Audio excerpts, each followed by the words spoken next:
Well, millions of dollars in critical child care funding just expired at midnight, impacting tens of thousands of families across the Garden State. Our Katie Corrado takes a closer look at what this means for parents and providers.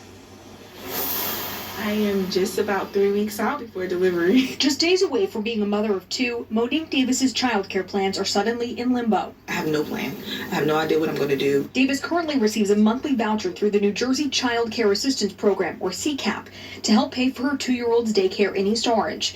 She planned on receiving the same subsidy for her unborn daughter, but recently found out that won't happen. I am a teacher, and without that subsidy, I don't know if I will be able to really afford my child going here. As of midnight August 1st, the state no longer accepts applications for CCAP subsidies. Families with children already enrolled in the program will retain coverage, but likely see an increase in their copay.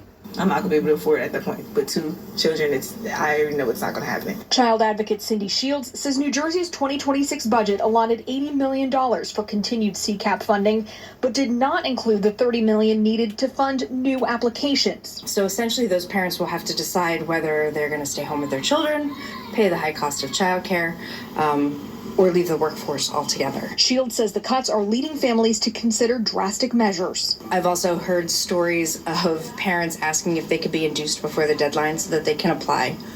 The stories are unreal.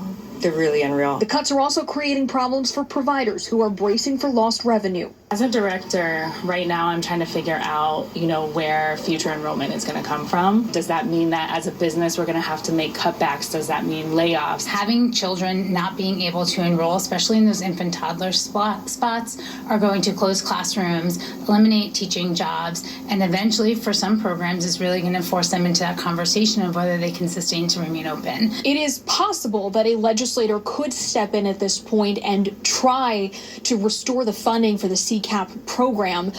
It would, though, take several months, so this is still going to have an impact on tens of thousands of families across the Garden State. Reporting in East Orange, New Jersey, I'm Katie Corrado, PIX11 News. All right, well, in fact, a lot of economic news to get to right now. President Trump's proposed tariffs